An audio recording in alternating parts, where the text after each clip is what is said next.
Hello dear students.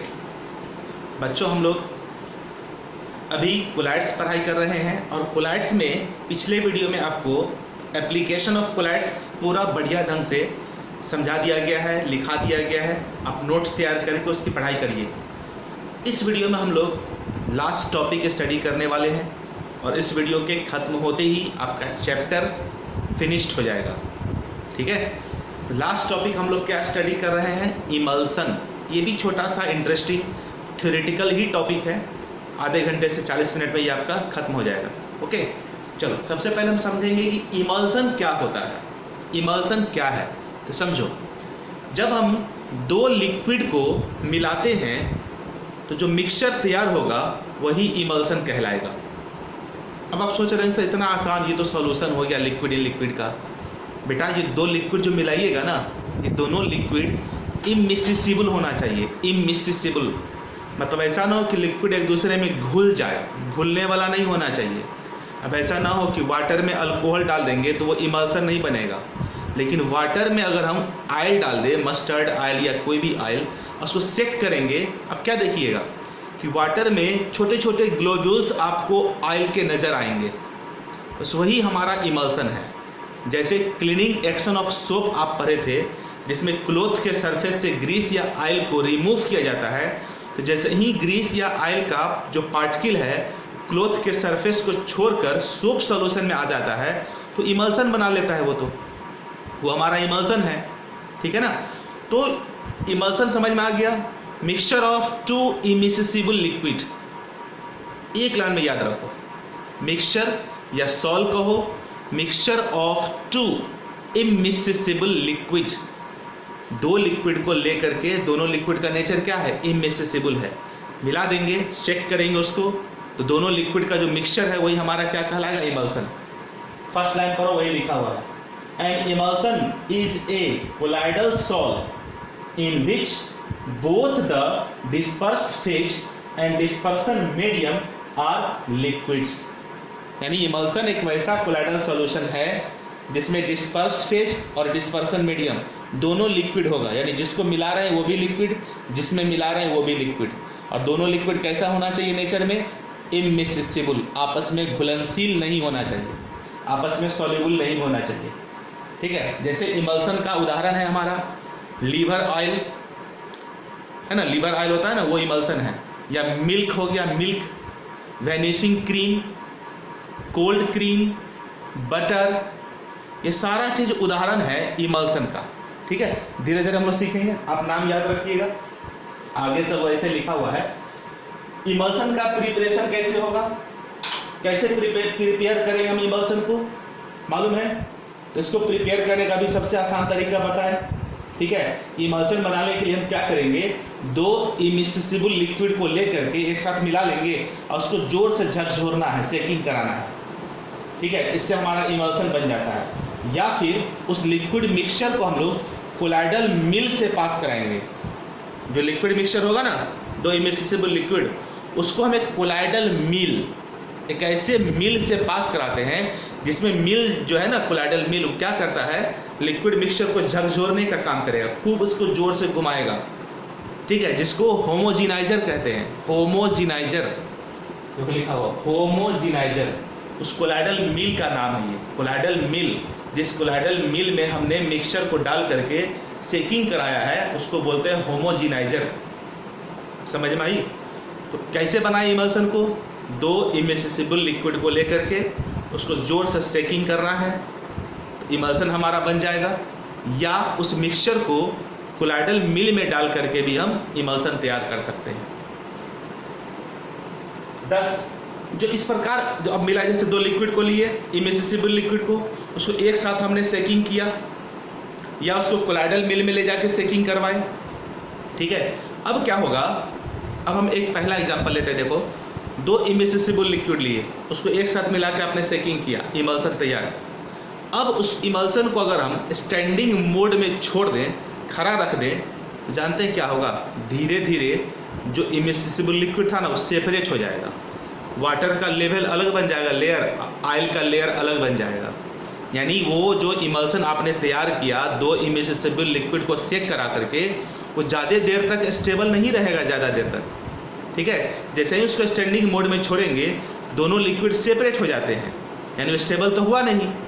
तो इस स्थिति में हम क्या करते हैं, उस इमल्सन को स्टेबल करने के लिए कि जो दो लिक्विड को मिला के हमने सेकिंग करा करके इमल्सन तैयार किया, वो दोनों लिक्विड सेपरेट नहीं हो, स्टेबल रहे इमल्सन के फॉर्म में, तो उसमें हम लोग कुछ एक्सटर्नल सब्सटेंस, कुछ सर्टेन सब्सटेंस है जिसको ऐड कर देते हैं, जो कि उस इमल्सन में लिक्विड को सेपरेट नहीं होने देगा। उस सब्सटेंस को क्या बोलते हैं हम लोग, याद करो, यहाँ कहा जाता है इमल्सीफाइंग एजेंट या इमल्सीफायर। पेप्टाइजेशन याद है, पेप्टाइजेशन में हमने कोलाइड्स जो बनाया था फेरिक हाइड्रोक्साइड का, तो वहाँ पर उसको स्टेबल करने के लिए हम लोग क्या किए थे, पेप्टाइजिंग एजेंट डालते हैं।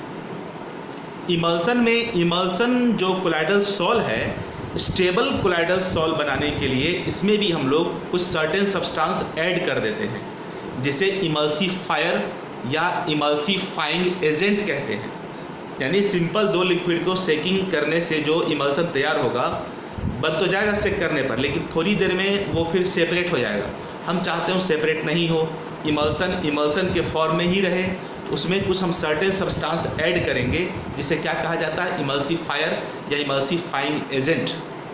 अब इमल्सीफायर या इमल्सीफाइंग एजेंट के रूप में हम क्या इस्तेमाल कर सकते हैं, क्या है ऐसा चीज़ जिसका हम यूज कर सकते हैं इमल्सन को स्टेबल करने के लिए, ठीक है। तो गम, जिलेटिन, स्टार्च, ठीक है, long chain alcohol, long chain sulphonic acid, ठीक है, सोप सॉल्यूशन, इस तरह कई ऐसे सब्सटेंसेज हैं जिसका इस्तेमाल हम लोग इमल्सीफाइंग एजेंट के रूप में करते हैं इमल्सन को स्टेबल करने के लिए, ठीक है। चलिए, तो यहाँ लिखा हुआ है, यहाँ तक की कहानी कंप्लीट है। देखो, इमल्सीफायर के रूप में क्या है, soap of various kinds, long chain sulphonic acids, long chain alcohols, lamp black, protein, gum, ये सब कुछ इमल्सीफायर के नाम हैं। फिर से एक बार पढ़ देते हैं, सोप्स ऑफ वेरियस काइंड्स, जो डिफरेंट काइंड्स या डिफरेंट टाइप्स के जो सोप्स होते हैं, साबुन होते हैं ना, वो भी इमल्सीफायर के रूप में इस्तेमाल किया जाता है। Long chain sulphonic acid, long chain मतलब लंबा हाइड्रोकार्बन चेन सल्फोनिक एसिड का। लॉन्ग चेन अल्कोहल है ना, लैंप ब्लैक यानी चारकोल, ठीक है। उसका गम है ना, गम, प्रोटीन्स, ये सब का इस्तेमाल किया जाता है इमल्सीफायर के रूप में, ठीक है।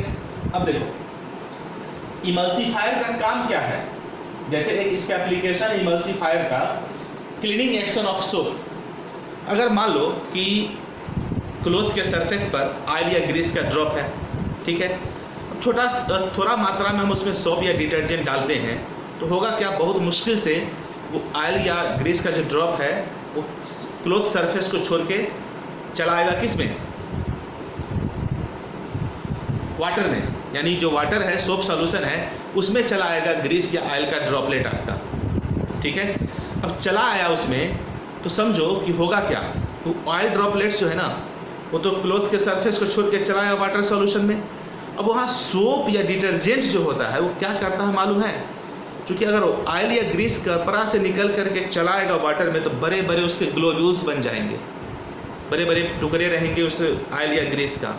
और सोप सॉल्यूशन क्या करेगा, उसको स्टेबल इमल्सन बना देता है, यानी वाटर में ऑयल या जो ग्रीस का मॉलिक्यूल है वाटर में घुल जाता है। किसकी वजह से, किसकी वजह से, सोप या डिटर्जेंट की वजह से। वही सोप और डिटर्जेंट तो है जो ग्रीस या ऑयल को कपड़ा से अलग भी करता है और वाटर में उसको घुला देता है, मिला देता है, इमल्सन बना देता है, ठीक है। अगर ऑयल या वो सोप या डिटर्जेंट नहीं रहेगा और ऑयल को अगर हम वाटर में डाल देते हैं, सेकिंग करते हैं, तो छोटे छोटे ग्लोब्यूल्स तो आपको दिखेंगे, लेकिन उसमें मिलेगा नहीं, वो स्टेबल नहीं रहेगा। लेकिन अगर उसमें हम सोप या डिटर्जेंट डाल दें, तो जानते हैं वो जो है ना, वाटर का ऑयल का जो ड्रॉपलेट्स होगा वो स्टेबल इमल्सन बन जाएगा, वो सेटल नहीं करेगा, अलग नहीं होगा वाटर से, छोटे छोटे ग्लोब्यूल्स के फॉर्म में रहेंगे, ठीक है। एक उदाहरण हमारे यहाँ है। अब देखो, टाइप्स ऑफ इमल्सन। इमल्सन दो टाइप का होता है, इमल्सन दो टाइप का, oil in water emulsion, oil in water emulsion, जैसे O/W, O ऑयल के लिए, W वाटर के लिए, O/W ऑयल इन वाटर, ठीक है। तो एक हो गया oil in water emulsion. Oil in water emulsion में ऑयल जो होगा वो हमारा डिस्पर्स्ड फेज होगा और वाटर जो होगा डिस्पर्सन मीडियम होगा। जिसका एग्जांपल हमारा क्या है, मिल्क, वैनिशिंग क्रीम, ये इमल्सन का उदाहरण है। कैसे इमल्सन का, ऑयल इन वाटर इमल्सन का। जैसे मिल्क में भी आप देखते होंगे जो फैट्स होता है वो वाटर में डिजॉल्व है। मिल्क क्या है, fats in water. Fats in water means क्या, ऑयल इन वाटर। तो किसका उदाहरण हो गया, इमल्सन का। ऑयल इन वाटर इमल्सन उदाहरण हो गया मिल्क। उसी तरह होता है वैनिशिंग क्रीम। दूसरा टाइप हमारा वाटर इन ऑयल इमल्सन। एक है ऑयल इन वाटर, एक है water in oil. Water in oil emulsion, अगर हम ऑयल ज़्यादा मात्रा में ले लें, उसमें थोड़ा सा हम वाटर डाल के सेकिंग करेंगे तो वाटर के छोटे छोटे ड्रॉपलेट्स जो है ना आपको दिखेंगे। वाटर के छोटे छोटे ड्रॉपलेट्स जो होंगे ऑयल में दिखेंगे आपको, लेकिन वो स्टेबल नहीं होगा, ठीक है। तो हमको अभी स्टेबिलिटी तो पढ़ा है ना, उसमें कुछ सब्सटेंस मिलाएंगे जिससे वो स्टेबल हो जाएगा, जिसको इमल्सिफायर बोलेंगे हम लोग। तो एक टाइप हो गया ऑयल इन वाटर, दूसरा टाइप है वाटर इन ऑयल, जिसमें वाटर जो होगा वो हमारा डिस्पर्स फेज होगा, ऑयल हमारा डिस्पर्सन मीडियम होगा। जिसका उदाहरण है butter, cold cream, liver oil, ये सब इमल्सन का उदाहरण है। कैसे इमल्सन का, वाटर इन ऑयल इमल्सन का एग्जांपल है। जल्दी से इसे नोट कर लो, फिर हम इसका इमल्सन को कंटिन्यू करेंगे अभी। तो बच्चों हमने अभी यहाँ पर टाइप्स ऑफ इमल्सन सीखा। इमल्सन के दो टाइप होते हैं, ऑयल इन वाटर और वाटर इन ऑयल, ठीक है।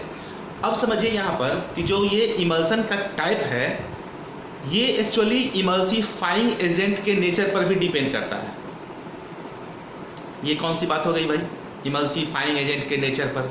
यानी कहने का मतलब ये हुआ कि जो इमल्सन तैयार होता है वो तो हम जानते हैं जनरली स्टेबल होगा नहीं, उसको स्टेबल करने के लिए उसमें इमल्सिफाइंग एजेंट तो मिलाएंगे ना, ठीक है। तो इमल्सिफाइंग एजेंट के नेचर पर डिपेंड करेगा इमल्सन किस टाइप का बनेगा। सो यानी जो इमल्सन आप बनाते हैं ना, ऑयल इन वाटर या वाटर इन ऑयल, वो इस बात पर डिपेंड करेगा कि जो इमल्सिफाइंग एजेंट यूज़ करेंगे हम उसका नेचर क्या है, ठीक है। जैसे उदाहरण से समझो, हम बताते हैं आपको कि अगर हम इमल्सिफायर के रूप में सोल्यूबल सोप का इस्तेमाल करते हैं, सोल्यूबल सोप, सोप हम जानते हैं हमारा इमल्सिफायर है, वो इमल्सन को स्टेबल करेगा। अगर सोप नहीं मिलाएंगे तो ऑयल और वाटर जो है सेपरेट हो जाएगा। अगर उसमें सोप या डिटर्जेंट डाल देते हैं तो ऑयल और वाटर सेपरेट नहीं होगा, वो इमल्सन के फॉर्म में रहेगा। क्लियर है। तो अगर मिलाया गया सोप सॉल्युबल नेचर का होगा, सॉल्युबल सोप होगा, ठीक है, तो वो जो इमल्सन होगा ऑयल इन वाटर इमल्सन होगा। समझे। तो अगर हम इमल्सन को स्टेबल, हमें नहीं मालूम कौन सा इमल्सन है, अगर उसे स्टेबल करने के लिए सॉल्युबल सोप्स का इस्तेमाल किया जाता है तो समझिए वो ऑयल इन वाटर इमल्सन है। और अगर हम non soluble soap, non soluble soap, generally non soluble soap में वैसे सोप्स आते हैं जिसमें अल्कली मेटल के जगह पर कोई दूसरा मेटल रहता है। जैसे हम लोगों ने क्या पढ़ा था सोप में, sodium salt of higher fatty acid या potassium salt of higher fatty acid पढ़े ना, sodium stearate, sodium palmitate, sodium oleate या पोटेशियम स्टेरेट। यह पोटेशियम सोडियम ये क्या है, अल्कली मेटल है।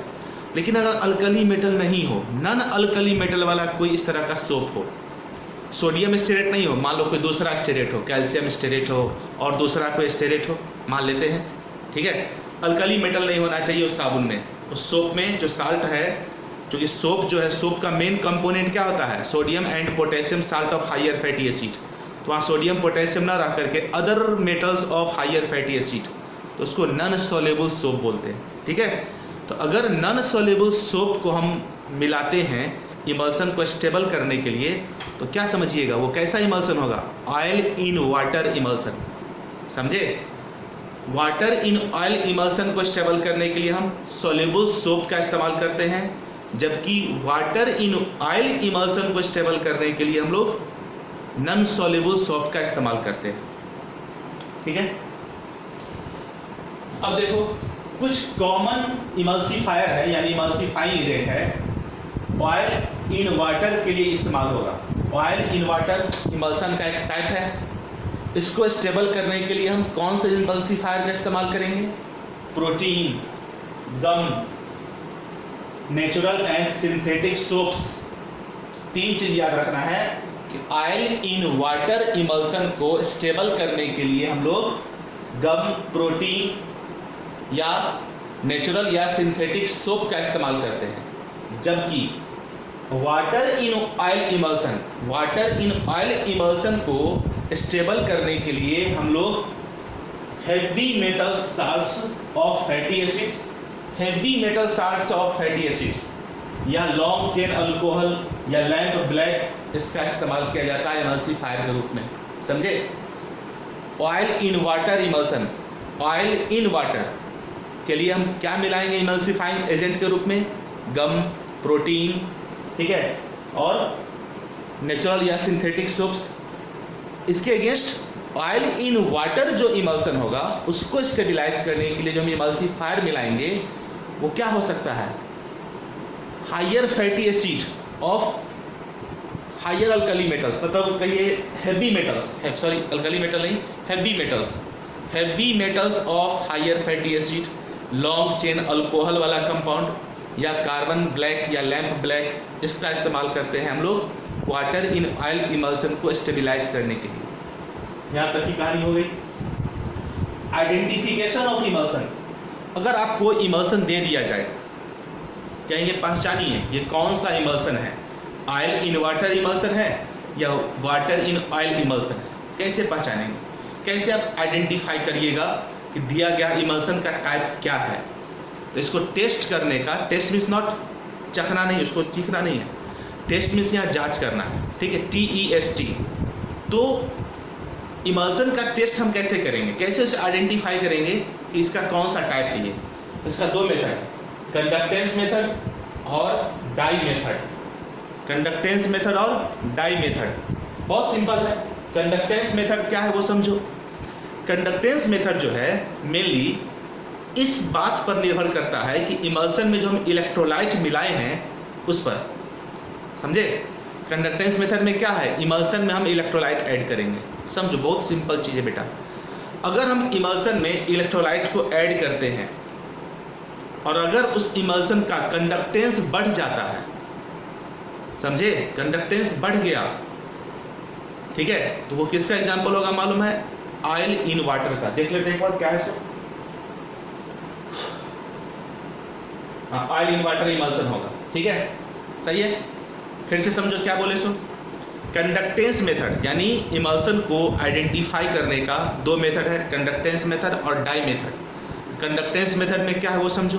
कंडक्टेंस मेथड इलेक्ट्रोलाइट के एडिशन पर बेस्ड है कि अगर हम इमल्सन में इलेक्ट्रोलाइट को ऐड करते हैं और इमल्सन का कंडक्टेंस इंक्रीज कर जाता है तो समझिएगा ऑयल इन वाटर इमल्सन है, ठीक है। और कंडक्टेंस में किसी प्रकार का कोई चेंजिंग अगर नहीं आता हो तो समझेंगे वो वाटर इन ऑयल इमल्सन है। एक टेस्ट हम इस प्रकार से कर लेंगे कि अगर इलेक्ट्रोलाइट ऐड करने से इमल्सन का कंडक्टेंस बढ़ जाता है तो ऑयल इन वाटर इमल्सन समझेंगे, और कंडक्टेंस में नो चेंजिंग आएगा, बहुत ज़्यादा परिवर्तन नहीं आ रहा है, तो समझेंगे वाटर इन ऑयल इमल्सन है, ठीक है। अब आप डाई मेथड। अब डाई मेथड क्या है? डाई मेथड में क्या है कि इमल्सन में हम एक डाई ऐड करेंगे। कैसा डाई? देखो ये लिखा oil soluble dye. Oil soluble dye समझते हैं? एक ऐसे डाई का इस्तेमाल करेंगे जो ऑयल में सोल्यूबल होता होगा। कोई डाई होता होगा, नहीं मालूम, XYZ कुछ भी, उसके बहुत तह में हमको नहीं जाना है, यहाँ हमको केवल पॉइंट समझना है, फैक्ट समझना है, ठीक है। तो डाई मेथड में क्या है, हम एक ऐसे डाई का यूज करेंगे जो ऑयल सोल्यूबल हो। क्या हो? Oil soluble. सुने, ऑयल सोल्यूबल डाई का इस्तेमाल करेंगे, ठीक है। तो हमें यहाँ टेस्ट करना है इमल्सन का। अगर हम इमल्सन में उस डाई को डाल देते हैं, ठीक है, डाई को डाल देते हैं और अगर डाई का यानी उस इमल्सन का कलर और डीप होने लगता है, डाई मेथड में क्या है, हमने कैसा डाई इस्तेमाल किया, ऑयल सॉल्युबल डाई इस्तेमाल करेंगे इमल्सन में। अगर इमल्सन में हम ऑयल सॉल्युबल डाई इस्तेमाल करते हैं और अगर उस इमल्सन का कलर और डीप होने लगेगा तो समझिएगा वो वाटर इन ऑयल इमल्सन होगा। अगर डाई मिलाने से इमल्सन का कलर डीप हो जाएगा तो समझेंगे वो कैसा इमल्सन है, वाटर इन ऑयल, ठीक है। और अगर कलर में चेंजिंग नहीं होगा, कलरलेस ही रहेगा, तो उसे क्या समझिएगा, oil in water emulsion. Okay, सुनो कहानी, सब यहाँ लिखा हुआ है, दोनों मेथड वही चीज है, इसको नोट करके पढ़ लीजिएगा। अब समझो, नेक्स्ट टॉपिक हमारा है प्रॉपर्टीज ऑफ इमल्सन। इमल्सन के प्रॉपर्टीज को समझेंगे। कुछ नहीं है, पीछे हम लोग कोलाइड्स का प्रॉपर्टीज पढ़े ना। कोलाइड्स जो है मैकेनिकल प्रॉपर्टीज शो करता है, Brownian motion, Tyndall effect show करता है, इलेक्ट्रिकल प्रॉपर्टीज शो करता है, कोगुलेशन शो करता है, होमोजेनिटी शो करता है। ये सारे प्रॉपर्टी जो पीछे हम कोलाइड्स का पढ़े हैं, तो बेटा इमल्सन भी तो एक कोलाइड्स ही है, बस इमल्सन को एक अलग टॉपिक बनाया गया है। इमल्सन क्या है, कोलाइड्स ही है। तो जो प्रॉपर्टीज हम पीछे कोलाइड्स के लिए पढ़े हैं वही सेम प्रॉपर्टी इमल्सन के लिए भी लागू होगा। यानी इमल्सन भी ब्राउनियन मोशन शो करेगा, टिंडल इफेक्ट शो करेगा, कोलिगेटिव प्रॉपर्टी शो करेगा, इलेक्ट्रिकल प्रॉपर्टी शो करेगा, सारा प्रॉपर्टी शो करेगा, सेम एज कोलाइड्स। पूरा प्रॉपर्टी द्वारा पढ़ने की आवश्यकता तो है नहीं, बस एक लाइन में समझ गए हम लोग यहाँ पर। और समझो, जो इमल्सन में डिस्पर्स्ड पार्टिकल होगा, इमल्सन में डिस्पर्स्ड पार्टिकल समझते हैं, जैसे ऑयल इन वाटर में ऑयल हमारा डिस्पर्स्ड फेज हो गया और वाटर डिस्पर्सन मीडियम हो गया, जबकि वाटर इन ऑयल में वाटर डिस्पर्स्ड फेज हुआ, ऑयल डिस्पर्सन मीडियम हुआ, ठीक है। तो जो भी डिस्पर्स्ड फेज होगा उसके पार्टिकल यानी ग्लोब्यूल्स का जो साइज होगा इमल्सन में कितना होना चाहिए, 100 से लेकर के 10,000 एंगस्ट्रम, ठीक है। अगर 100 से लेकर 10,000 एंगस्ट्रम पार्टिकल का साइज है तो समझिए वो आपका इमल्सन है। चलो आगे बढ़ो। Emulsion can be separated into their constituent liquids. Emulsion में हम क्या बताएं, दो इमिसिबल लिक्विड को जब मिक्स कर देते हैं और सेक करते हैं उसे, तो हमारा इमल्सन तैयार हो जाता है। दो इमिसिबल लिक्विड लेकर के उसे सेकिंग करना है तो इमल्सन तैयार हो जाता है। उसको स्टेबलाइज करने के लिए उसमें हम कुछ एक्सटर्नल सब्सटेंस मिलाते हैं, जैसे इमल्सीफायर या इमल्सीफाइंग एजेंट कहते हैं, ठीक है। अब ये तो हमको पता चल गया कि इमल्सन में दो लिक्विड तो होंगे। अब इस दो लिक्विड को हम आसानी से अलग कर सकते हैं, यानी किसी भी इमल्सन में जो कंस्टिट्यूएंट लिक्विड्स होंगे, यानी वो इमल्सन जिस लिक्विड से बना हुआ होगा, उन लिक्विड्स को हम लोग ईजिली सेपरेट कर सकते हैं। तो कौन सा ऐसा मेथड है जिससे आप इमल्सन में उपस्थित लिक्विड्स को सेपरेट कर सकते हैं? तो बहुत सिंपल बेटा, उसे हीट कर दो। जिसका बॉइलिंग पॉइंट कम होगा पहले उड़ जाएगा। मान लो दो लिक्विड को लिए हैं, उसको हीट करेंगे, तो दोनों लिक्विड का बॉइलिंग पॉइंट तो सेम होगा नहीं। जिसका बॉइलिंग पॉइंट कम होगा पहले वो हीट गेन करेगा, वेपराइज हो जाएगा, हो गया सेपरेट। ठंडा कर दो, कूल करके भी तो कर सकते हैं ना, कूलिंग करो। अब जिसका फ्रीजिंग पॉइंट कम होगा पहले फ्रीज कर जाएगा। मान लो दो लिक्विड लिए, एक का फ्रीजिंग पॉइंट 10 है, एक का फ्रीजिंग पॉइंट माइनस, एक का फ्रीजिंग पॉइंट 0 है और एक का -5 है डिग्री सेल्सियस।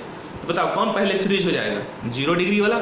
जैसे ही टेम्परेचर घटाएंगे 0 डिग्री वाला पहले फ्रीज कर जाएगा, और जिसका -5 डिग्री फ्रीजिंग पॉइंट है ना, वो लिक्विड के रूप में रहेगा, देखो सॉलिड बन जाएगा, एक लिक्विड रहेगा।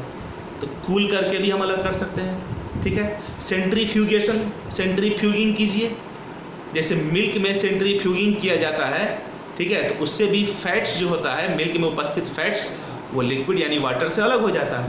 तो सिंपल फिजिकल मेथड है जिससे हम इमल्सन में कंस्टिट्यूएंट लिक्विड को अलग कर सकते हैं, बाय हीटिंग यानी by boiling, by cooling, by centrifuging, या by addition of suitable electrolyte.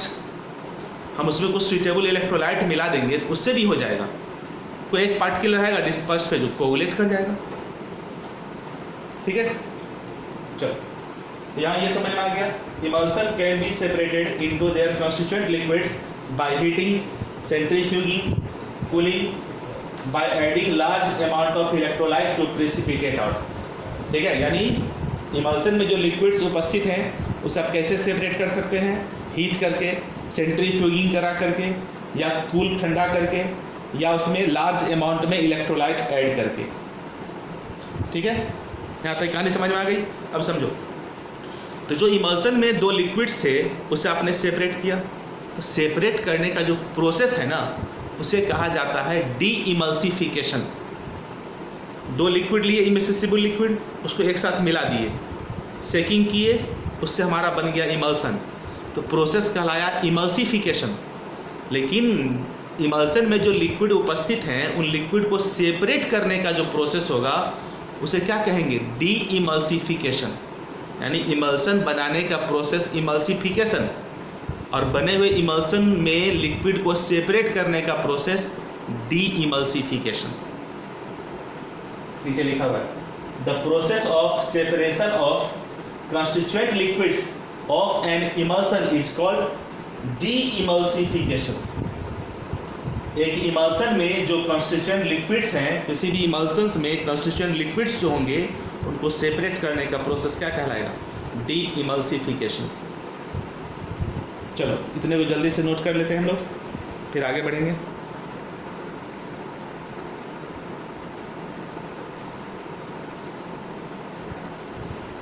बच्चों, अभी हमारा यहाँ पर इमल्सन फिनिश हो जाएगा। लास्ट टॉपिक है ये इमल्सन का, application of emulsion.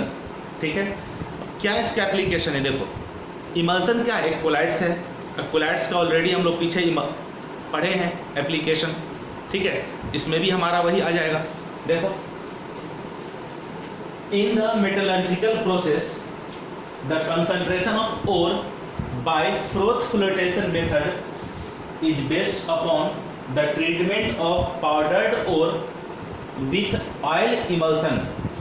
The particles of ore form foam which comes to the surface and is skimmed off. देखो, 12th में आपको एक चैप्टर पढ़ना है मेटलर्जी। एनसीईआरटी में वो हमारा छठा चैप्टर दिया हुआ है 12th का, आइसोलेशन ऑफ एलिमेंट, जिसमें हम लोग कैल्सिनेशन, रोस्टिंग ये सब पढ़ते हैं ना। मिनरल से ओर्स और ओर्स का एक्सट्रैक्शन करके हम लोग मेटल को निकालते हैं। इस पूरे प्रोसेस को हम लोग मेटलर्जी बोलते हैं। और ये 12th का जो 6th नंबर चैप्टर था, जिसको फिलहाल बोर्ड के सिलेबस से इस साल के लिए हटा दिया गया, उसमें हम लोग पढ़ते हैं कि आपको मालूम है कि जब मिनरल से हम लोग ओर्स तैयार करते हैं तो ओर्स को सबसे पहले क्या करते हैं हम लोग? कंसनट्रेट, फिर उसके बाद हम लोग उसका एक्सट्रैक्शन करते हैं और लास्ट में प्यूरिफिकेशन करते हैं। ठीक है, तो ओर्स के कंसंट्रेशन में कई सारे मेथड्स आपने नाम सुने होंगे, जैसे हैंड पिकिंग मेथड, या मैग्नेटिक सेपरेशन मेथड, या हाइड्रोलिक वॉशिंग मेथड, या फ्रोथ फ्लोटेशन मेथड। ठीक है, तो ओर्स से अगर हम मेटल को एक्सट्रैक्ट करते हैं तो सबसे पहले ओर्स को कंसंट्रेट किया जाता है। ठीक है, तो कंसंट्रेशन में ही एक प्रोसेस का नाम है froth flotation process. Froth flotation process के थ्रू हम लोग मेनली सल्फाइड ओर्स को कंसंट्रेट करते हैं। ओर्स का बहुत सारा टाइप होता है, सल्फाइड ओर, ऑक्साइड ओर, कार्बोनेट, सल्फेट। ओर्स का देखते हो ना फॉर्मूला, जैसे iron pyrite, copper pyrite, copper sulphide, या और भी सब, मैग्नेटाइट, सीडेराइट, हेमेटाइट, बहुत सारे इस तरह आपने एग्जाम्पल देखे होंगे। या तो वो ऑक्साइड के फॉर्म में पाए जाते हैं, कार्बोनेट के फॉर्म में पाए जाते हैं, सल्फाइड के फॉर्म में पाए जाते हैं, बहुत सारे फॉर्म हो सकते हैं ओर्स के। तो जो सल्फाइड ओर्स होते हैं ना, उसका कंसंट्रेशन फ्रोथ फ्लोटेशन मेथड से ही किया जाता है। ठीक है, अब समझो फ्रोथ फ्लोटेशन मेथड में इमल्सन का क्या काम है भाई? तो जब फ्रोथ फ्लोटेशन मेथड किया जाता है, सल्फाइड ओर्स को कंसंट्रेट किया जाता है, तो उस कंसंट्रेशन में एक टैंक, बड़ा सा टैंक होता है, उस टैंक में ऑयल डाल दिया जाता है, ऑयल। ठीक है, पाइन ऑयल। ओर्स का पाउडर डाल दिया जाता है, यानी ओर्स को चूर्ण बना करके, पाउडर बना करके उस टैंक में डाल देना है, उसमें पाइन ऑयल डाल देना है, उसमें जेंथेट्स डाल देना है, कुछ मटेरियल उसमें और डाल देते हैं। ठीक है, और उसको खूब अच्छे ढंग से हिलाया जाता है, सेंट्रीफ्यूगिंग करेंगे, खूब सेंट्रीफ्यूगेशन बड़ी स्पीड में किया जाता है। इससे होता क्या है ना, वहाँ झाग बनेगा, फोम प्रोड्यूस होगा, ठीक है। और पार्टिकल्स हल्का होने की वजह से फोम के साथ ऊपर चला आता है, और जो ओर्स में गैंग होगा, इम्प्यूरिटीज को हम गैंग बोलते हैं, बड़े होंगे अपने 9th-10th में, वो इम्प्यूरिटीज जो है ना नीचे बॉटम में सेट कर जाता है, और पार्टिकल्स लाइटर होने की वजह से फोम के साथ ऊपर चलाता है। उसको आप स्कीम ऑफ कर लीजिए। यहाँ जो फोम बना बेटा वो इमल्सन है ना, जो ओर्स था ऑयल के साथ फोम बनाया, और फोम के साथ वो ओर पार्टिकल ऊपर चलाया और गैंग पार्टिकल नीचे बैठ गया। वहाँ भी इमल्सिफिकेशन हो रहा है, वहाँ भी ऑयल को मिलाया गया है, जिसमें ओर पार्टिकल डाला गया था, पाउडर सेंट्रीफ्यूगिंग किया गया, इमल्सन बनेगा वहाँ पर ओर्स का, किसके साथ, ऑयल के साथ, ऑयल के फोम के साथ, और ऊपर चलाएगा। ठीक है, चलो उतना डिटेल नहीं जाना है, जब पढ़ा जाएगा तो देखा जाएगा। यानी ऐसे समझो मेटलर्जिकल प्रोसेस में भी इमल्सिफिकेशन होता है। फ्रोथ फ्लोटेशन मेथड में सल्फाइड ओर्स को कंसंट्रेशन करने में इस्तेमाल होता है, वहाँ ऑयल का इस्तेमाल किया जाता है। ठीक है, देखो मिल्क हमारे डाइट का एक इम्पोर्टेंट कंस्टिट्यूएंट है। हम बहुत सारे ऐसे प्रोडक्ट खाते हैं जो मिल्क रिलेटेड होता है। अब मिठाई खाते हैं, पनीर खाते हैं, और भी बहुत सारी चीज़ खाते होंगे, सब मिल्क का ही प्रोडक्ट है। और मिल्क जो है क्या है, एक इमल्सन है। कैसा इमल्सन है, ऑयल इन वाटर इमल्सन है। कई सारे ऐसे मेडिसिन्स भी हैं, ठीक है, जो ऑयली होते हैं, मतलब वो भी इमल्सन की तरह ही बिहेव करते हैं। यानी बहुत सारे ऑयली मेडिसिन्स हैं, ड्रग्स हैं जो इमल्सन का काम करता है। ठीक है, उसके अलावा जैसे डेटॉल हो गया, लाइजॉल हो गया। डेटॉल को आप पानी में डालिए, लाइजॉल को पानी में डालिए, तो वो हमारा क्या बन जाएगा, ऑयल इन वाटर इमल्सन। यानी डेटॉल इन वाटर या लाइजॉल इन वाटर एक एग्जाम्पल है ऑयल इन वाटर इमल्सन का। उसी तरह क्लीनिंग एक्शन ऑफ सोप, कपड़ा को साफ करने के लिए, या जो बर्तन होता है ऑयली बर्तन, जब देखते हो ना बर्तन में कुछ ऑयली चीज़ बनता है तो पूरे बर्तन में देखते होंगे आप लोग ऑयल चिपक जाता है, तो उसको भी साफ़ करने के लिए मम्मी घर में सोप का इस्तेमाल करती होगी। ठीक है, तो क्लीनिंग एक्शन ऑफ सोप में कपड़े को साफ़ करो या क्रॉकरी बर्तन को साफ़ करो, वहाँ भी इमल्सन बनता है। ऑयल का जो ड्रॉप होगा वो बर्तन के सरफेस को या कपड़े के सरफेस को छोड़ करके वाटर सॉल्यूशन में चला आता है, और वहाँ सोप या डिटर्जेंट जो भी होगा उस वाटर को, ऑयल को वाटर में इमल्सिफाइड कर देता है, मतलब स्टेबल कर देता है, और उसको पानी से हम लोग वॉश करके अलग कर देते हैं। उसके अलावा हमारे बॉडी में, ठीक है, डाइजेशन का जो प्रोसेस होता है, फैट्स के डाइजेशन का, वहाँ भी इमल्सिफिकेशन का प्रोसेस है। कैसे वो समझो, देखो, the digestion of fats in the intestine takes place by the process of emulsification. हमारे इंटेस्टाइन में फैट्स का जो डाइजेशन होता है, हम लोग खाना खाते हैं तो हमारे खाना में बहुत सारे कंपोनेंट होते हैं, कार्बोहाइड्रेट होते हैं, फैट्स, प्रोटीन्स, विटामिन्स, मिनरल्स, है ना, फाइबर्स, वाटर, सब होते हैं। तो जो फैट्स हम लोग खाते हैं कहीं भी मान लो, ठीक है, तो फैट्स का जो डाइजेशन होता है इंटेस्टाइन में, वो एक इमल्सिफिकेशन प्रोसेस को फॉलो करता है। यानी इंटेस्टाइन में फैट्स का डाइजेशन इमल्सिफिकेशन का एक उदाहरण है। समझो होता क्या है, सम अमाउंट ऑफ फैट्स, यानी फैट्स का कुछ अमाउंट्स जो है हमारे इंटेस्टाइन में उपस्थित अल्कालाइन सॉल्यूशन, इंटेस्टाइन में उपस्थित अल्कालाइन सॉल्यूशन के साथ रिएक्ट कर लेता है। Some amount of fats react with alkaline solution present in intestine.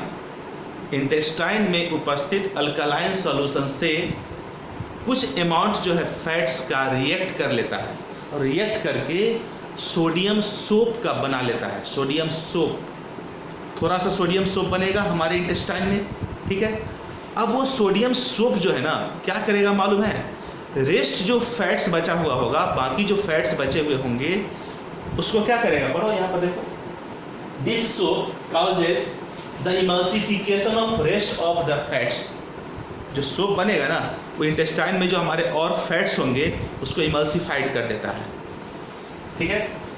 There bye making the function of digestive enzymes easier in carrying out the metabolic process। जिससे होता क्या है कि हमारे डाइजेस्टिव एंजाइम्स और प्रॉपर ढंग से फंक्शन करने लगता है और मेटाबॉलिक प्रोसेस परफेक्टली काम करता है। एक बार फिर से बोल देते हैं, सुन लो, ठीक है। सम अमाउंट, थोड़ा अमाउंट बोल रहे हैं, फैट्स है मान लो इंटेस्टाइन में बहुत सारा, उसमें से थोड़ा सा अमाउंट जो फैट्स का होगा वो इंटेस्टाइन में ही अल्कालाइन सॉल्यूशन से रिएक्ट करके सोडियम सोप बना लेता है। वो सोडियम सोप जो थोड़ा सा बनेगा, जो हमारे इंटेस्टाइन में रेस्ट फैट्स बचे हुए होंगे उसको इमल्सिफाइड कर देता है, ठीक है। यानी आसानी से उसको इमल्सिफिकेशन कर देगा, फैट्स को घोल देगा, पानी में घोल देगा, जिससे वो फैट्स हमारे बॉडी से निकल जाएगा और आपका जो बॉडी में डाइजेस्टिव एंजाइम्स है वो प्रॉपर फंक्शन करेगा, जिससे मेटाबॉलिक प्रोसेस भी आपका परफेक्ट रहेगा। यहाँ लिखा हुआ है, ठीक है। तो इस प्रकार हमारा इमल्सन का एप्लीकेशन भी खत्म हो गया। According to syllabus surface chemistry आपका IIT हो, JEE मेंस हो, मेडिकल हो, किसी भी एग्जामिनेशन के पॉइंट ऑफ व्यू से फिनिश हो चुका। छोटे से हम टॉपिक को यहाँ और भी डिस्कस करेंगे।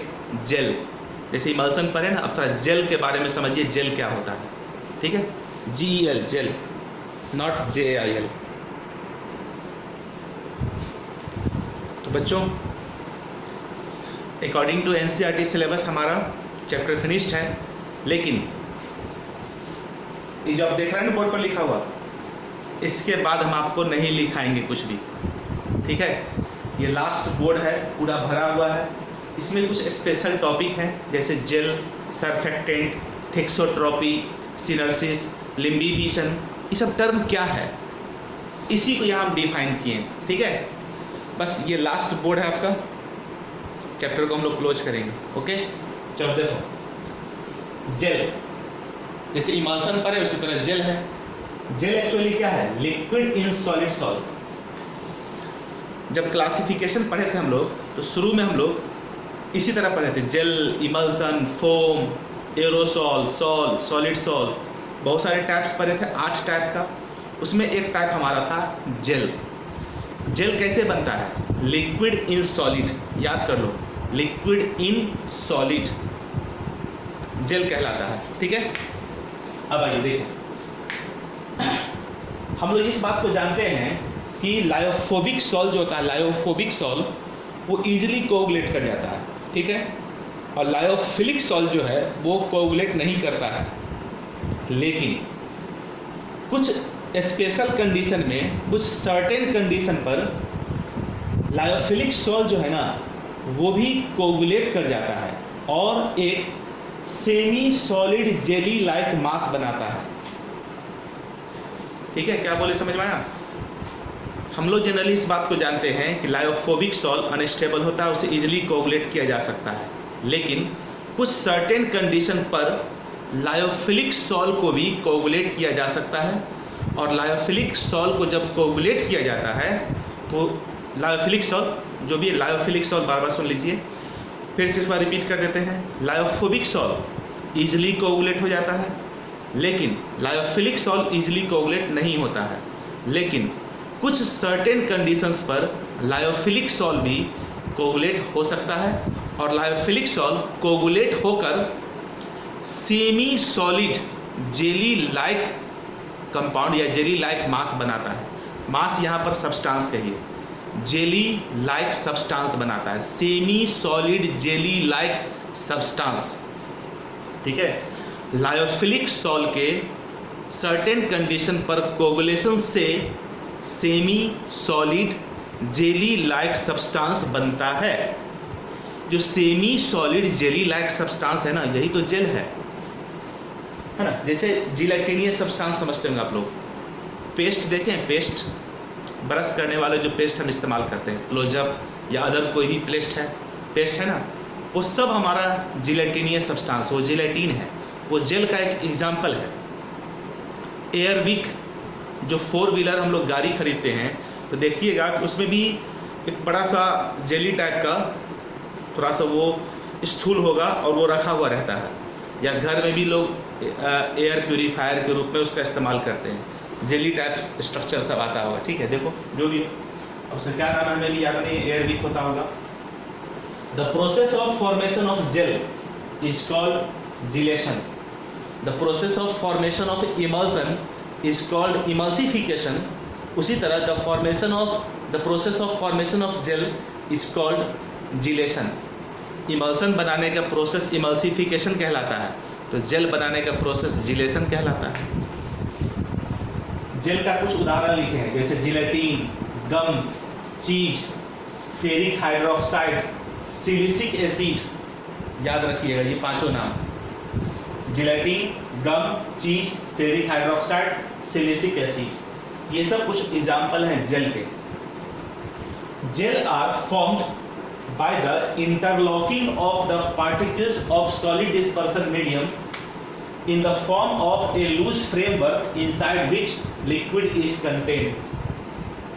देखो एक्चुअली जेल का निर्माण किस प्रकार होता है वो समझो, उसके मैकेनिज्म समझो, बहुत छोटा मैकेनिज्म है, क्या है समझो।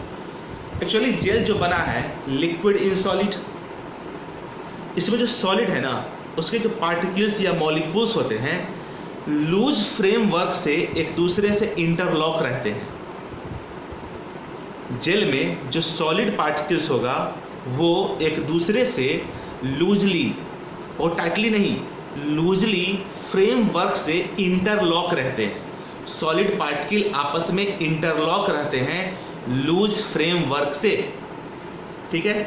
और ये जो इंटरलॉक रहते हैं ना, इसमें जो लूज फ्रेमवर्क होगा उसी के बीच में जो स्पेस बनेगा ना, उसी स्पेस में लिक्विड कंटेंट रहता है, समझे। जेल का फॉर्मेशन किस प्रकार होता है, जेल में लिक्विड इन सॉलिड हम लोग पढ़ते हैं। जो सॉलिड डिस्पर्सन मीडियम होता है, सॉलिड चूंकि यहाँ डिस्पर्सन मीडियम होगा, लिक्विड हमारा डिस्पर्स्ड फेज होगा। जो सॉलिड डिस्पर्सन मीडियम है उसके पार्टिकल्स आपस में इंटरलॉक्ड होते हैं और उसे इंटरलॉक्ड पार्टिकल्स जो सॉलिड होगा एक फ्रेमवर्क बनाएगा, लूज फ्रेमवर्क, उसी में लिक्विड कंटेंट रहता है, ठीक है। चलिए यहाँ तक की कहानी खत्म है। अब यहाँ पर When the gel is allowed to stand for a long time, अगर हम जेल को लंबे समय तक छोड़ देते हैं तो ये धीरे धीरे सिकुड़ जाता है, श्रिंक कर जाता है ना। क्यों? क्योंकि उस जेल में जो लिक्विड है ना, लिक्विड इंटायर लिक्विड वो लॉस हो जाता है, उड़ जाता है, समझे। यानी कहने का मतलब कि अगर हम जेल को लॉन्ग टाइम के लिए छोड़ दें तो वो जेल धीरे धीरे श्रिंक कर जाता है, इसलिए उस जेल में जो इंटायर लिक्विड था लॉस हो जाता है, ठीक है। इस प्रोसेस को यानी जेल के श्रिंकिंग के प्रोसेस को सिनर्सिस या वीपिंग कहा जाता है, सिनर्सिस या वीपिंग। जब जेल को हम स्टैंडिंग मोड में बहुत दिनों तक छोड़ देंगे लंबे समय के लिए तो जेल जो है वो श्रिंक कर जाता है, क्योंकि उसका इंटायर लिक्विड लॉस कर जाता है। तो जेल के श्रिंकिंग के प्रोसेस को सिनर्सिस या वीपिंग कहा जाता है। सिनर्सिस या वीपिंग समझ में आ गया। अब आइए, जेल में be classified into two types. Gel दो प्रकार के होते हैं, एक होता है इलास्टिक जेल और एक होता है नॉन इलास्टिक जेल। अब आप भी समझ होंगे जेल में जो थोड़ा इलास्टिक टाइप दिखेगा आपको, थुलथुला है, इलास्टिक है, वो लमड़ सकता है, खींच सकता है, उसमें इलास्टिसिटी प्रॉपर्टी होगा, तो वैसे जेल को बोलना है इलास्टिक जेल जिसमें इलास्टिसिटी का प्रॉपर्टी होगा। और वैसा जेल जिसमें इलास्टिसिटी का प्रॉपर्टी नहीं है उसको ऐसे पकड़ेंगे टूट जाएगा, खिंचाएगा नहीं, टूट जाएगा, तो हो गया नॉन इलास्टिक। जिसमें खींचने की टेंडेंसी होगी वो इलास्टिक कहलाएगा। तो जेल दो टाइप का है, इलास्टिक जेल और नॉन इलास्टिक जेल। अब समझो, elastic gel which possess the property of elasticity. Elastic gel किसको बोलेंगे? जिसमें इलास्टिसिटी की प्रॉपर्टी होती है। When placed in contact with water, जब हम इलास्टिक जेल को वाटर के कांटेक्ट में रखेंगे ना, ये जो इलास्टिक जेल होगा वो वाटर को एब्जॉर्ब कर लेता है और स्वेल कर जाता है, समझे। फिर से समझो, जेल दो टाइप का, इलास्टिक और नॉन इलास्टिक। इलास्टिक जेल उसको कहेंगे जिसमें इलास्टिसिटी का प्रॉपर्टी होगा। दूसरा पॉइंट समझो कि जब हम इलास्टिक जेल को वाटर में डालेंगे ना तो वो इलास्टिक जेल जो है वाटर को एब्जॉर्ब कर लेगा। जब इलास्टिक जेल वाटर को एब्जॉर्ब कर लेगा, सीधी सी बात वो फूल जाएगा, स्वेलिंग होगा उसमें, ठीक है। तो इलास्टिक जेल के स्वेलिंग के प्रोसेस को इम्बिबिशन कहा जाता है।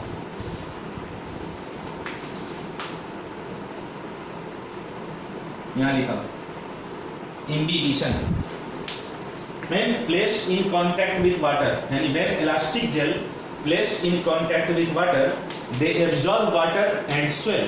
इलास्टिक जेल को जब वाटर में डालते हैं वो वाटर एब्जॉर्ब कर लेता है और स्वेल कर जाता है, इस प्रॉपर्टी को हम इम्बिबिशन बोलते हैं। और इलास्टिक जेल का उदाहरण क्या है? जिलेटिन और स्टार्च। जिलेटिन स्टार्च जो है, जिलेटिन और स्टार्च वो इलास्टिक जेल में आता है। नॉन इलास्टिक जेल, ये क्या होता है? नॉन इलास्टिक जेल तो जिसमें इलास्टिसिटी का प्रॉपर्टी नहीं होता है, जिसको खींचेंगे तो नहीं लंबा खींचाएगा, उसे बोलते हैं नॉन इलास्टिक जेल। ठीक है, इसका मतलब ये जो नॉन इलास्टिक जेल है ना, वो इम्बिबिशन का प्रोसेस नहीं दर्शाएगा। मतलब अगर हम नॉन इलास्टिक जेल को वाटर में डालेंगे तो वाटर को एब्जॉर्ब करके स्वेल नहीं करेगा। जो इलास्टिक जेल होता है ना, वो वाटर को एब्जॉर्ब करके स्वेल कर जाता है, इस प्रॉपर्टी को इम्बिबिशन बोलते हैं। यानी इलास्टिक जेल जो है इम्बिबिशन के प्रॉपर्टी को शो करता है, जबकि नॉन इलास्टिक जेल जो है वो इम्बिबिशन के प्रॉपर्टी को नहीं दर्शाता है। तो नॉन इलास्टिक जेल का उदाहरण क्या है? सिलिसिक एसिड, सिलिसिक एसिड ये नॉन इलास्टिक जेल है। ठीक है, तो हो गया हमारा जेल यहाँ पर फिनिश्ड। अब समझो दो छोटे छोटे टर्म, ठीक पहले यहाँ समझा थिक्सोट्रॉपी और सर्फेक्टेंट।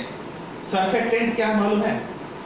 जैसे सोप या डिटर्जेंट जो होता है ना, सोप या डिटर्जेंट, इसको हम लोग सर्फेक्टेंट बोलते हैं या सरफेस एक्टिव एजेंट बोलते हैं, क्योंकि ये जो सोप या डिटर्जेंट होता है ना, वो लिक्विड के सरफेस टेंशन को घटा देता है। जैसे मान लो कि हम कंटेनर में वाटर डाल दिए, तो वाटर का जो सबसे ऊपरी लेयर पर मॉलिक्यूल्स होगा वो नेट इनवर्ड अट्रैक्शन फील करता है, नेट इनवर्ड अट्रैक्शन फील करता है ना, जिसको हम लोग सरफेस टेंशन बोलते हैं।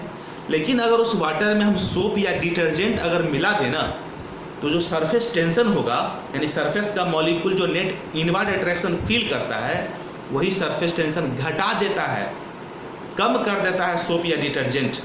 तो इसी सोप या डिटर्जेंट को ही हम लोग सर्फेक्टेंट बोलते हैं। Surfactant means surface active agent, मतलब जो सरफेस टेंशन, लिक्विड के सरफेस टेंशन को डिक्रीज कर देता है, यानी सरफेस एरिया बढ़ा देगा। क्योंकि सरफेस टेंशन जब काम करेगा ना, तो हम जानते हैं सरफेस टेंशन जितना ज़्यादा काम करेगा तो सरफेस टेंशन क्या करता है? सरफेस एरिया को कम कर देता है। यही वजह है कि लिक्विड जो होता है ना, वो स्फेरिकल शेप में रहना चाहता है, क्योंकि स्फेरिकल शेप जो होता है ना, सबसे कम सरफेस एरिया एक्वायर करता है। तो लिक्विड में ये प्रॉपर्टी है, उसमें सरफेस टेंशन काम करता है तो उसका सरफेस एरिया कम होगा। लेकिन जैसे ही सोप या डिटर्जेंट मिलाएंगे तो वो सरफेस टेंशन को कम कर देगा। सरफेस टेंशन जैसे ही कम होगा तो सरफेस एरिया ज़्यादा हो जाएगा। ठीक है, बस इसी को बोलते हैं हम लोग सर्फेक्टेंट, सरफेस एक्टिव एजेंट, जो सरफेस टेंशन को रिड्यूस करे, सरफेस एरिया को बढ़ा दे। हो गया, ये हो गया सर्फेक्टेंट। तो एक लास्ट है थिक्सोट्रॉपी, थैक्सोट्रॉपी, थिक्सोट्रॉपी, जो मैंने प्रोनाउंसिएशन करिए, इससे कोई दिक्कत नहीं। ठीक है, आ रही बात समझ में? अब क्या होता है वो देखो, some gels such as gelatin on mechanical setting lose their semi solid gel like character and change into a liquid sol. देखो थिक्सोट्रॉपी क्या है वो समझो।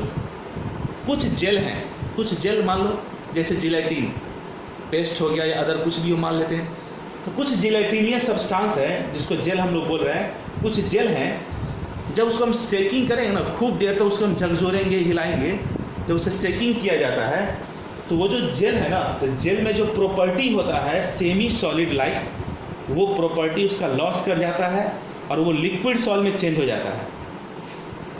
समझे? यानी जिलेटिन, सम जेल्स, कुछ जेल हैं ऐसे, जैसे उदाहरण के रूप पर आप जिलेटिन समझ लो। अगर इसे हम सेकिंग करते हैं जिलेटिन को या जेल को, तो जिलेटिन में जो कैरेक्टर होता है semi solid gel like character, semi solid gel like character, shaking करने से ये कैरेक्टर लॉस कर जाता है और वो जेल जो है ना लिक्विड सॉल्ट में चेंज हो जाता है। फिर से रिपीट कर देते हैं कि जब जेल को आप सेक करते हैं तो वो जेल जो है semi solid like character show करता था, उसका वो कैरेक्टर लॉस कर जाएगा और वो जेल जो है लिक्विड सॉल्ट में कन्वर्ट हो जाता है। ठीक है, अब अगर उस लिक्विड सॉल्ट जो कन्वर्ट हो गया, सेक किए थे जेल को हम, क्या किए थे? सेकिंग करने से क्या हुआ semi solid like character loss कर गया और लिक्विड सॉल्व में चेंज हो गया। अब उसको स्टैंडिंग मोड में छोड़ दीजिए। क्या करिए? छोड़ दीजिए। सेकिंग करने के बाद छोड़ दीजिए। सेक किया तो क्या हुआ? सेमी सॉलिड लाइट स्ट्रक्चर जो था, कैरेक्टर जो था, वो लिक्विड सॉल्व में चेंज हो गया। लेकिन जब उसको स्टैंडिंग मोड में छोड़ देंगे ना, तो फिर से वो जेल लाइक स्ट्रक्चर बना लेगा, फिर से वो सेमी सॉलिड लाइक ऑटोमेटिक हो जाएगा। This sol on standing again changes into gel, यानी इस लिक्विड सॉल्व को जब हम स्टैंडिंग मोड में छोड़ दें उसी तरह, तो फिर से वो सेमी सॉलिड लाइक जेल में चेंज हो जाता है। बस इसी फिनोमेनन को थिक्सोट्रॉपी बोलते हैं। ठीक है, थिक्सोट्रॉपी समझ में आया? जब हम जेल को सेक करते हैं तो जेल का जो सेमी सॉलिड लाइक कैरेक्टर होता है वो लॉस कर जाता है और वो जेल लिक्विड सॉल्व में चेंज हो जाता है। और जब उस लिक्विड सेल को हम फिर से स्टैंडिंग मोड में उसी तरह छोड़ देंगे तो फिर से वो लिक्विड सॉल्व पुनः सेमी सॉलिड जेल में चेंज हो जाता है। इसी पूरे फेनोमेनन को थिक्सोट्रॉपी कहते हैं। ओके, चलो यहाँ तक की सारी बातों को नोट कर लो।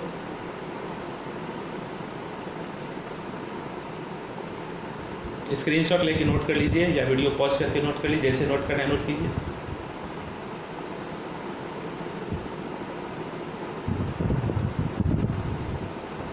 चलिए, तो बच्चों हमारे लिए तो बहुत बड़ी चीज़ है कि अभी आपका ये सरफेस केमिस्ट्री चैप्टर ख़त्म हो गया। हर पॉइंट ऑफ व्यू से आपका ये चैप्टर फिनिश्ड हो चुका है। आईआईटी के पॉइंट ऑफ व्यू से, मेडिकल के पॉइंट ऑफ व्यू से, जेई मेंस के पॉइंट ऑफ व्यू से, और अगर बोर्ड के पॉइंट ऑफ व्यू से सोचे तो 150% हम पढ़ा चुके हैं। यानी इसमें बहुत सारा चीज़ ऐसे भी बताए गए हैं जो सरफेस केमिस्ट्री से इस बार 30% सिलेबस जो रिड्यूस किया गया है, हमने उसको नहीं हटाया, हम पूरा पढ़ाए हैं।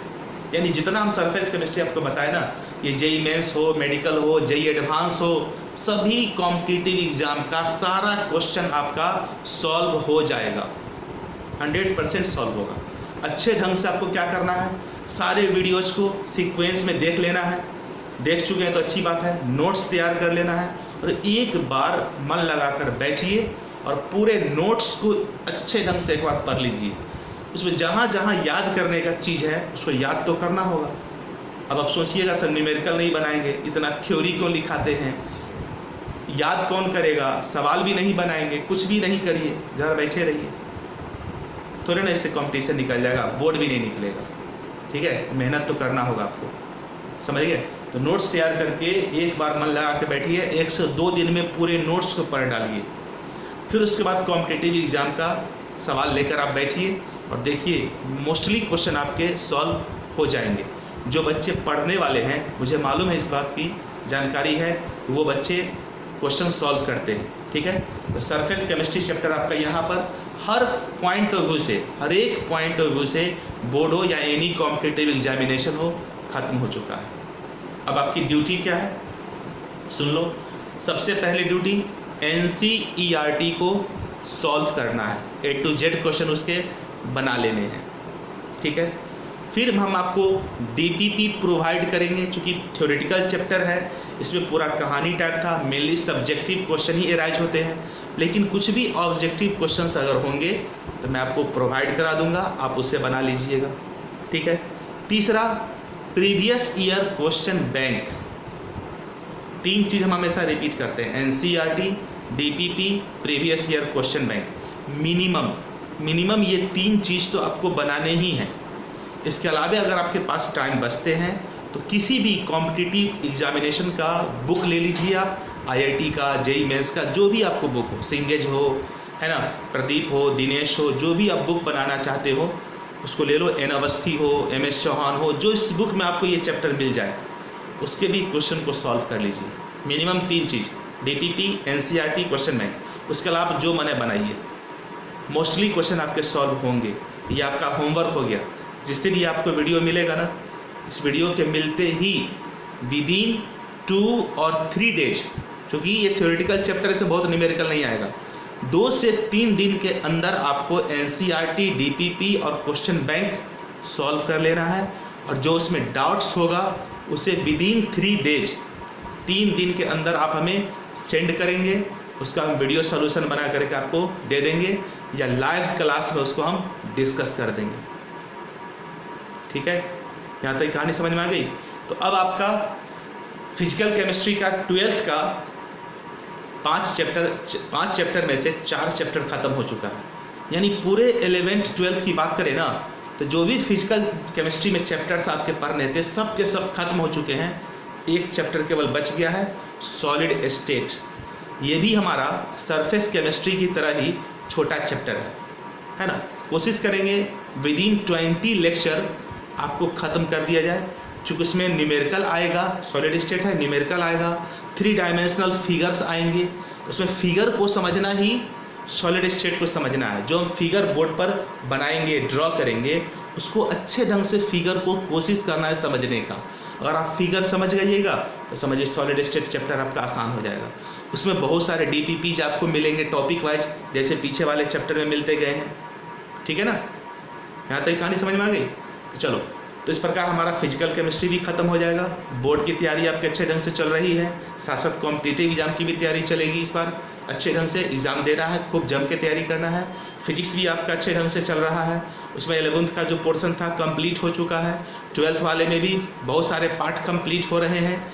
इलेक्ट्रोस्टैट खत्म है, करंट इलेक्ट्रिसिटी आपका खत्म हो रहा है, फिर मॉडर्न फिजिक्स ऑप्टिक्स बचेगा। टिल दिसंबर या मिड जनवरी मैक्सिमम हम कोशिश करेंगे आपका सिलेबस 100% फिनिश्ड हो जाए। उधर आपके बायोलॉजी के पोर्शन भी अच्छे ढंग से ख़त्म हो रहे हैं। जो 11th का टॉपिक था वो सब खत्म हो चुका है। 12th में भी जेनेटिक्स खत्म हो चुका है, उसका आगे का टॉपिक आपका चल रहा है। इवोल्यूशन पढ़ा रहे हैं आपके एक टीचर, है ना। उस तरह आपके फिर बायोलॉजी, फिर मैथ में भी आपका बहुत सारे टॉपिक्स खत्म होते जा रहे हैं। फंक्शन खत्म है, लिमिट, बहुत सारी चीज़ खत्म, उधर इन्वर्समेटिव फंक्शन, मैट्रिक्स डिटरमिनेंट, सारे चीज़ खत्म रहेंगे आपके।